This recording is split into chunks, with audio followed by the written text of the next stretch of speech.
গুৰুত্বপূৰ্ণ খবৰ ৰাজ্যৰ লাখ লাখ কৰ্মচাৰীসকলৰ বাবে শিক্ষক সমাজলৈ কঠোৰ নিৰ্দেশনা শিক্ষা বিভাগৰ প্ৰতিগৰাকী শিক্ষকে ৯ বজাৰ পূৰ্বে উপস্থিত হ'ব লাগিব বিদ্যালয়ত বাধ্যতামূলকভাৱে উপস্থিতি দিব লাগিব শিক্ষা সেতু এপত একেৰাহে ২-৩ দিন উপস্থিতি নিদিলে গণ্য হ'ব নৈমিত্তিক ছুটী হিচাপে নৱম শ্ৰেণীৰ পৰা দ্বাদশ শ্ৰেণী পৰ্যন্ত পাঠদান কৰিব লাগিব PGTয়ে ২টা ৫ বজালৈ খোলা থাকিব মহানগৰীৰ সকলো প্ৰাথমিক বিদ্যালয় ME/MV স্কুল খোলা ৰখাৰ সময় বিয়লি ৩টা ২৫ বজা পৰ্যন্ত HSLC খোলা থাকিব বিয়লি ৩টা ২৫ বজা পৰ্যন্ত অন্য শিক্ষক কামত নিয়োজিত কৰ্মচাৰী উপস্থিত হ'ব লাগিব ১০ বজাৰ পূৰ্বে ৪টা ৩০ বজা পৰ্যন্ত বিদ্যালয় উপস্থিত থাকিব লাগিব এইসকল কৰ্মচাৰী প্ৰয়োজনীয় নিৰ্দেশনা জাৰি বিদ্যালয় শিক্ষা বিভাগৰ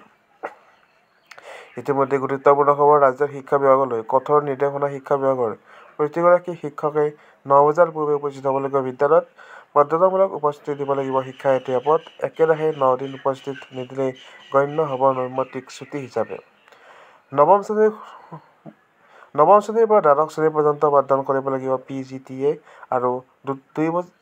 ২টা ৫ বজালৈ খোলা থাকিব লাগিব মহানগৰীৰ সকলো প্ৰাথমিক বিদ্যালয় ME/MV স্কুল খোলা ৰখাৰ সময় বিয়লি ৩টা ২৫ বজা পৰ্যন্ত HSLC খোলা থাকিব বিয়লি ৩টা ২৫ বজা পৰ্যন্ত অন্য শৈক্ষিক কামত নিয়োজিত কৰ্মচাৰী উপস্থিত হ'ব লাগিব ১০ বজাৰ পূৰ্বে ৪টা ৩০ বজা পৰ্যন্ত বিদ্যালয়ত উপস্থিত থাকিব লাগিব এইসকল কৰ্মচাৰী প্ৰয়োজনীয় নিৰ্দেশনা জাৰি কৰিলে বিদ্যালয় শিক্ষা বিভাগে এইটো গুৰুত্বপূৰ্ণ খবৰ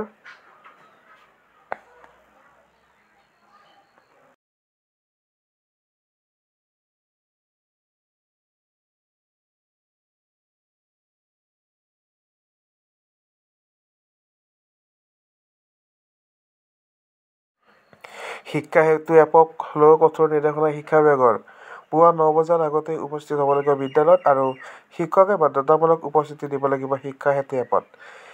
একেৰাহে ৩ দিন উপস্থিত নিদিলে নৈমিত্তিক ছুটী হিচাপে গণ্য কৰা হ'ব শিক্ষকসকল কৰ্মচাৰীসকলৰ নৱম দ্বাদশ শ্ৰেণী পৰ্যন্ত শিক্ষাদান কৰিব লাগিব পোষ্ট গ্ৰেজুৱেট শিক্ষকে ৰাজ্যৰ লাখ লাখ শিক্ষক কৰ্মচাৰীসকলৰ বাবে গুৰুত্বপূৰ্ণ খবৰ শিক্ষা বিভাগৰ গুৰুত্বপূৰ্ণ নিৰ্দেশনা শিক্ষক সমাজক লৈ কঠোৰ নিৰ্দেশনা শিক্ষা বিভাগৰ পুৱা ৯ বজাৰ আগতেই উপস্থিত হ'ব লাগিব বিদ্যালয়ত শিক্ষকে বাধ্যতামূলক উপস্থিতি দিব লাগিব শিক্ষা সেতু এপত একেৰাহে ৩ দিন উপস্থিত নিদিলে নৈমিত্তিক ছুটী হিচাপে গণ্য কৰা হ'ব দিনৰ ২টা ৫ বজালৈ খোলা থাকিব লাগিব প্ৰাথমিক বিদ্যালয় ME আৰু HSLC পৰ্যন্ত হ'ব আৰু ৩টা ২৫ বজালৈ খোলা থাকিব লাগিব ১০ বজাৰ আগতে অন্য শিক্ষক উপস্থিত হ'ব লাগিব বিদ্যালয়ত ৪টা ৩০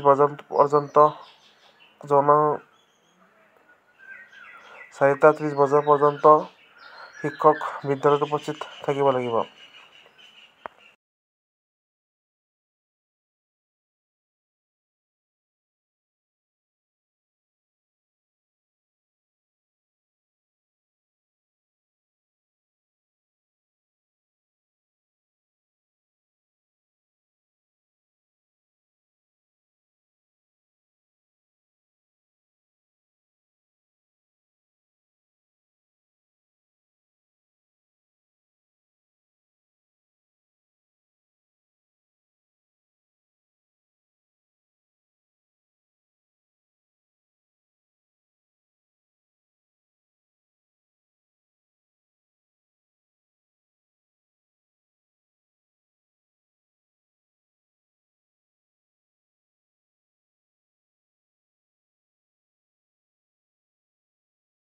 শিক্ষকসকলে শিক্ষা বিভাগৰ ৯টা গুৰুত্বপূৰ্ণ নিৰ্দেশনা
অন্যহাতে কেন্দ্ৰীয় চৰকাৰৰ দৰে অসম চৰকাৰেও ৮ম দৰমহা আয়োগ গঠন কৰিছে।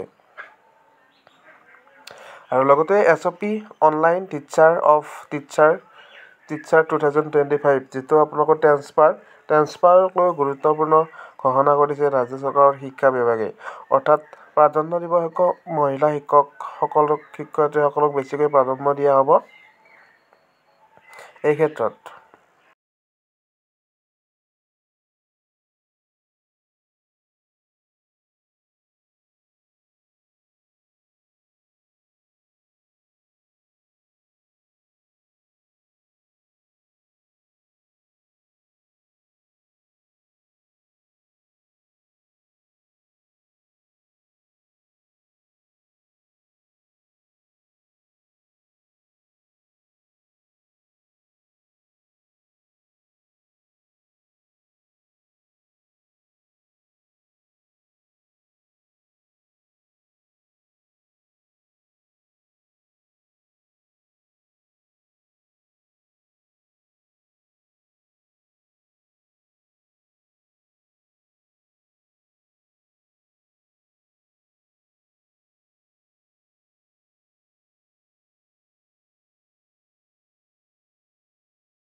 বন্ধ নহয় অনুকম্পামূলক নিযুক্তি ৫৬ গোচৰৰ ভিত্তিত ন্যায়ালয়ৰ ৰায়। গুৱাহাটী উচ্চ ন্যায়ালয়ে জাৰি কৰা এই গুৰুত্বপূৰ্ণ ৰায় অনুসৰি চৰকাৰী বিভাগসমূহত অনুকম্পামূলক নিযুক্তি বন্ধ কৰিব নোৱাৰিব। পূৰ্বৰ দৰে অনুকম্পামূলক নিযুক্তিৰ যোগ্যতা অনুসৰি বাহাল ৰাখিব লাগিব। লগতে চাকৰি কালত সম্পূৰ্ণ নহওঁতেই মৃত্যুমুখত পৰা কৰ্মচাৰীৰ পদসমূহ বিলুপ্ত কৰিব নোৱাৰিব। উল্লেখযোগ্য যে অনুকম্পামূলক নিযুক্তি বাহাল ৰখাৰ দাবীৰে গুৱাহাটী উচ্চ ন্যায়ালয়ে ৫৬খন আবেদন বেলেগ বেলেগ আবেদনকাৰীয়ে দাখিল কৰিছিল। আৰু এই আবেদনসমূহৰ একেলগ কৰি উচ্চ ন্যায়ালয়ে একেৰাহে শুনানি গ্ৰহণ কৰে আৰু শেষ ৰায় প্ৰদান কৰে।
শিক্ষকসকললৈ আহিল এছঅপি, অৱৰ্তন হ'ব অপিএছ। যিসকলে 2005 চনৰ 1 এপ্ৰিল তাৰিখৰ আগতত নিযুক্তি গ্ৰহণ কৰিছিল, তেওঁলোকৰ বাবে বিদ্যালয় বিভাগে গুৰুত্বপূৰ্ণ জাননী প্ৰেৰণ কৰিছে যে তেওঁলোকৰ আগৰ যি পেন্সন ব্যৱস্থা, সেই পেন্সন ব্যৱস্থা পুনৰ বাহাল কৰিব। এইটো গুৰুত্বপূৰ্ণ খবৰ। আৰু এই খবৰৰ জৰিয়তে ৰাজ্যৰ শিক্ষকসকলে 40,000 শিক্ষক-শিক্ষয়িত্ৰী